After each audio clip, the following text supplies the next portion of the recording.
Okay, hello everybody. So today we're going to be focusing on independent reading and finding books in this weird kind of time where libraries are closed, schools are closed, but there's still a lot of resources available to you. And we just wanted to take a moment to point them out to you. So these are some of the books that Mr. Geyer's reading. Um, on the Padlet, you will see some books that your classmates and myself are reading. But let's get right to it and skip to the last slide of today's slideshow. And it's got a bunch of links. I'm only going to go to two of them, and I want you guys to explore the rest on your own. The first one I want to go to is the New York Public Library because you are still able to get a library book, right, or a library card right now. You have to go to this app called Simply E. And unfortunately, it does not work, I don't believe, on Chromebooks if you're working on a Chromebook, but it will work on your smartphone. You can either use the App Store if you have an iPhone or Google Play if you have an Android. So, the link to sign up.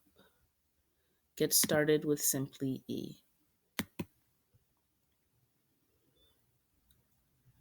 So again, here's the device compatibility, what works, what doesn't, and how to install the app. It is an app. It's not a browser-led kind of situation. So at the bottom of that screen here, how to log in with your library card on iOS devices, which would be iPhones, or Androids, which would be any other kind of phone. Okay. So once you sign up for Simply E, you'll be able to borrow some books. And I thought that was a really cool option. The other one that I looked at that I thought was pretty cool is the Open Library. You do have to start another account, a free account here.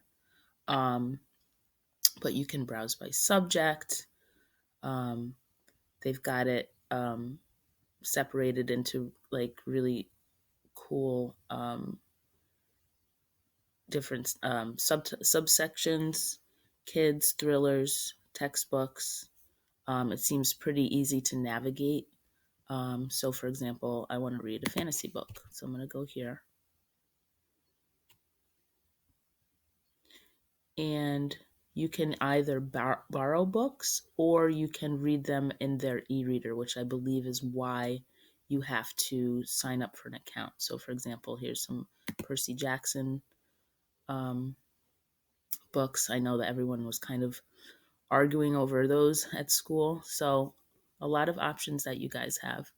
I'm going to post some links to um, some tours of the New York Public Library. And for you guys to check out. It's a really beautiful building that we unfortunately can't go to right now, but I hope once we get back to normal, you guys will be more interested in checking it out. So again, make sure you do your attendance. You're going to look for a book. If you don't already have one, just maybe check out your options for your next book. Then we have a Padlet and a log. Really important for you guys to make sure that you're doing your reading logs each week. Mr. Geiger made a really cool visual one that he shared yesterday. And we can't wait to see what you're reading. Okay, we'll talk to you soon. Bye.